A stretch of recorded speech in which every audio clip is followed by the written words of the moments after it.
तर सबका साथ सबका विकास सबका प्रयास हाच सेक्युलर शब्दाचा अर्थ। नागपुरात बोलताना मंत्री नितीन गडकरींनी हे वक्तव्य केलंय। आपला देश सेक्युलर आहे आणि त्याचं श्रेय येथील हिंदू समाजाला असल्याचं गडकरींनी म्हटलंय। हिंदुत्व आणि हिंदुत्व हे एक आहे आणि म्हणून ज्यावेळी आपल्या इथला मुसलमान मक्केला जातो त्यावेळी त्याचा उल्लेख हिंदू मुसलमान हिंदी असा उल्लेख केला जातो। आपल्या देशामध्ये सेक्युलर शब्द याचा बराच प्रचार केला गेला।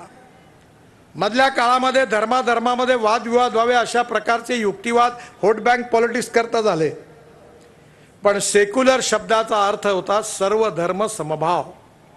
धर्मनिरपेक्षता अर्थ नाही आहे डिक्शनरीमध्ये। सर्व धर्माबद्दल समान विचार करणं, सबका साथ सबका विकास सबका प्रयास और सबका विकास हे जे मोदीजींनी सूत्र सांगितलं हाच खऱ्या अर्थाने सेक्युलर शब्दाचा अर्थ आहे। जावेद अख्तर साहेबांनी अटल बिहारी वाजपेयींचा इंटरव्ह्यू घेतला होता आणि ज्यावेळी जावेद अख्तर साहेबांनी त्यांना विचारलं की हा देश सेक्युलर नाही राहिला पाहिजे का, हा सेक्युलर आहे का, तेव्हा अटल बिहारी वाजपेयींनी दिलेलं उत्तर असं होतं की हा देश सेक्युलर आहे, सेक्युलर राहील।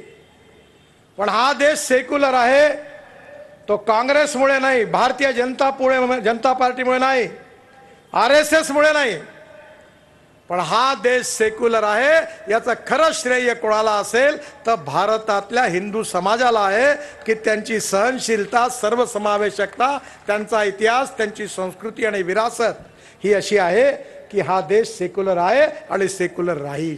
जेवढा आदर आम्हाला भगवान गौतम बुद्धाबद्दल आहे तेवढाच आदर आम्हाला प्रभू रामचंद्राबद्दल आहे, भगवान श्रीकृष्णाबद्दल आहे, तेवढाच आदर येशू ख्रिस्ताबद्दल आहे, तेवढाच आदर आम्हाला अल्लाहबद्दलही आहे। अटलजींचं जे हिंदुत्व होतं हे सर्वसमावेशक होतं।